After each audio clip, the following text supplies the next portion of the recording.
señores. Hablamos el lunes. Hablemos de cosas importantes porque es Día Mundial del Cáncer de Sangre. Y está con nosotros la doctora Belkis Monsalve, ya estuvo antes con nosotros, para hablar de la mieloide, de la leucemia mieloide aguda. Hola, bienvenida. Hola, Alejandro. ¿Todos los cánceres de sangre son leucemias? No. Ok. Cáncer en la sangre puede ser leucemia, que puede ser linfoide o mieloide. Puede ser los linfomas, que afectan también tanto a niños como a adultos. Y puede ser el mieloma. El mieloma múltiple, que pues se puede decir que es otra entidad diferente, pero forma también de lo que son los llamados cáncer en la sangre, ya que pues pueden afectar las células que conforman la sangre. Si bien es cierto, la médula ósea es donde estas células maduran, son células que van hacia la sangre a cumplir sus funciones normales. Entonces, dependiendo de las células que se afecten, pueden ser linfomas, pueden ser leucemias o pueden ser mielomas. Ok. ¿Se conoce el origen de estos tipos de cáncer? Mira, Alejandro, como todos, el cáncer es una enfermedad multifactorial. Entonces, pues pueden haber muchas causas. Con el cáncer en la sangre se ha visto que está relacionado a los que son los químicos, como los que están presentes en la gasolina, los señores que trabajan con las pinturas. El benceno es algo que se ha visto una relación directa porque altera la función normal de estas células en la sangre. Puede venir condiciones como son las aplasias medulares, que es cuando ya no hay células en esa médula. Y posterior a esta condición de que no haya esa fuente normal o esa maduración normal dentro de la médula, pueden venir estas enfermedades. En muchos sitios se tiene considerado que aquellas personas que trabajan con gasolina o que trabajan con químicos debe realizarse una biometría hemática cada 3 meses para saber que su función medular o su función de todas estas células que conforman la sangre están normales.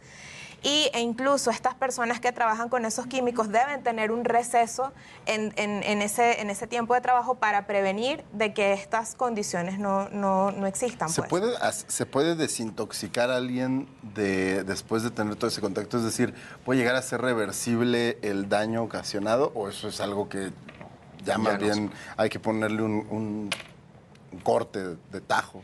Sí, justamente, o sea, como estábamos hablando al comienzo, el cáncer es enfermedad multifactorial. Sí podemos desintoxicar el cuerpo de estos químicos, sí es posible, pero también hay que considerar lo que es la historia familiar y la parte genética del paciente. Nosotros tenemos nuestros genes que son como la historia que trae cada quien y dependiendo de los antecedentes que tengamos, tanto familiares o nuestra propia constitución genética, puede hacer de que una enfermedad de estas aparezca, sí o no. Y dependiendo también ahora lo que está en boga, hace 30 años teníamos que era un tratamiento estándar para cualquier tipo de cáncer. Hoy en día tenemos que, dependiendo de las mutaciones, existen tratamientos específicos para esas mutaciones. Y ya no son tan agresivos como la quimioterapia. E incluso, ahora que estás preguntando que si desintoxicar personas que hayan recibido quimioterapia convencional, pueden curarse a lo mejor de un cáncer de mama, de un cáncer de cuello uterino o algún cáncer, pero pueden surgir una leucemia mieloide, puede surgir una leucemia propio de esa quimioterapia que recibió por tanto tiempo. ¿Por qué? Porque estas células empiezan a desarrollar mecanismos de resistencia, así como lo hacemos con los antibióticos, se hacen más agresivas y puede surgir otro tipo de toxicidad asociada a la quimioterapia que pueden ser segundas o neoplasias secundarias. Entonces, de ahí la importancia también de elegir o mejor dicho, de monitorizar a ese paciente de que haya recibido un tratamiento, a lo mejor se cura de la enfermedad, pero debe continuar en un seguimiento por su médico oncólogo o hematólogo, según el caso. ¿Qué esperanzas de supervivencia hay para quien tiene cáncer, cualquiera de estos tipos de cáncer? Entiendo que cada uno es distinto. Sí, depende. Y también va a depender de la edad del paciente y va a depender de las comorbilidades que tenga el paciente. Porque un paciente, por ejemplo, que ha sido sano y presenta a lo mejor este episodio, es un paciente joven, tiene mayor supervivencia a los 5 años, hablamos casi siempre de supervivencias a los 5 años después del diagnóstico, tiene un 85% de probabilidades de vivir a los 5 años, una persona joven sin enfermedades, sin comorbilidades.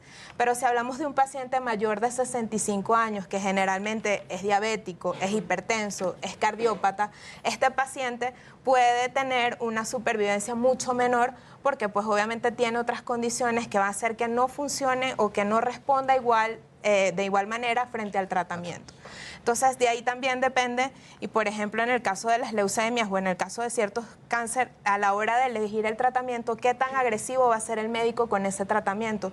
Yo no puedo elegir una quimioterapia de esquema intensivo en un paciente mayor de 65 años con comorbilidades que en un paciente a lo mejor joven que pues sí puede resistir este tratamiento, que son 4 o 6 meses y a veces hasta un año de tratamiento. ¿Y tiene parecidos síntomas estos cánceres, o sea, la leucemia, el cáncer en la sangre? Sí, son síntomas inespecíficos en la mayoría de los casos. El mieloma quizás se diferencia porque el mieloma tiene la particularidad que estas células plasmáticas, que son las que se afectan, encargadas de nuestra inmunidad, secretan ciertas sustancias que alteran lo que es el mecanismo del metabolismo en hueso. Entonces, por ejemplo, fracturas patológicas, fracturas que no son normales, o incluso una imagen típica que se dice que es la imagen en sacabocados en los huesos, puede hablar de un mieloma.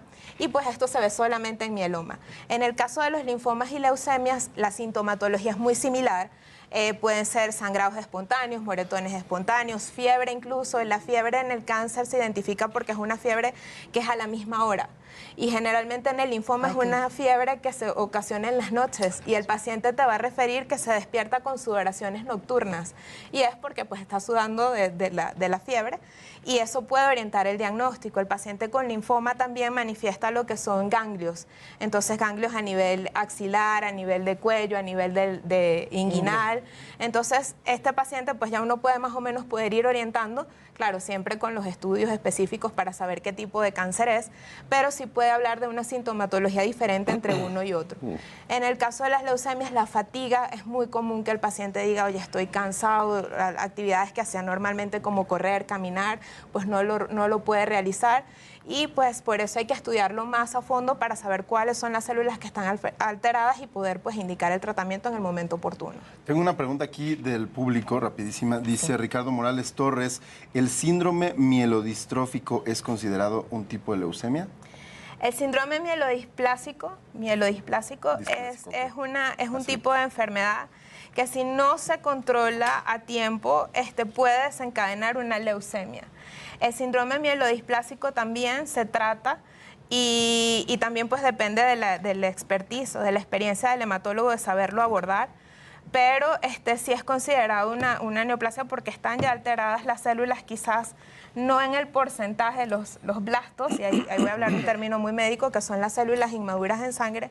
Ese porcentaje de blastos es lo que va a diferenciar un síndrome mielodisplásico de una leucemia. ¿Qué tendríamos que hacernos? O sea, sacarnos sangre constantemente, o sea, ¿qué tendríamos que hacer todos para poder prevenir o por lo menos a tiempo con estas enfermedades? Mira, Paulina, la clave está el diálogo de confianza con nuestro médico. Cualquier alteración que nosotros presentemos en el cuerpo, pues tenerlo presente. Y sí deberíamos tener siempre una biometría hemática acompañada de un frotis de sangre periférica, porque esa biometría hemática o hematología, que en algunos sitios lo llamamos hematología, pues ayuda a ver el número de células en sangre y pues ayuda a orientar el diagnóstico. Y si ese paciente tiene alterado por lo menos 2 líneas celulares, porque pues a veces es una anemia, colocamos hierro, es una anemia, bueno, vitaminas. Y pues a veces hay que indagar o saber, el médico tiene la obligación, sea la especialidad que sea, de indagar el por qué la causa de esa leucemia, el por qué la causa de un bajón de plaquetas, de esa anemia, y justamente de saber esa causa de esa anemia, ahí ya tú tienes que orientar o tienes que saber el diagnóstico. No todos los pacientes van a un aspirado de médula ósea, que es el que finalmente da el diagnóstico, pero sí todo paciente o uno como individuo sano tiene que realizarse su biometría hemática, porque es algo que te puede orientar en muchas cosas. A veces no hay síntomas, a veces simplemente acudes por un examen de rutina, haces una biometría hemática y ahí se ve que hay plaquetas alteradas que no son justificadas por un dengue, que es otra de las enfermedades que puede causar un bajón de plaquetas, células y ser infecciosa, o a veces incluso tenemos glóbulos blancos alterados y no necesariamente es infección. Muchas veces el paciente, y lo he visto en la práctica clínica, el paciente pasa por 1 o 2 médicos y es cambios de antibióticos sin saber por qué esos glóbulos blancos están alterados. Oye, si ya colocaste un antibiótico y no funcionó, hay que volver a estudiar a ese paciente y saber buscar la causa de por qué esos antibióticos no funcionaron. Y justamente estas enfermedades hacen que el paciente no tenga una inmunidad correcta o unos glóbulos blancos encargados de responder ante las infecciones, y es lo que causa de que pues no responda bien a ese tratamiento antibiótico. Muy bien. Doctora Belkis Monsalve, gracias por haber estado aquí. No, siempre Muchas es un gracias. honor estar con ustedes. Cuando no estoy aquí, los estoy viendo por TV. Muchas gracias. Muchas gracias, doctora. Muchas Gracias. Muchas gracias. Bueno, vamos.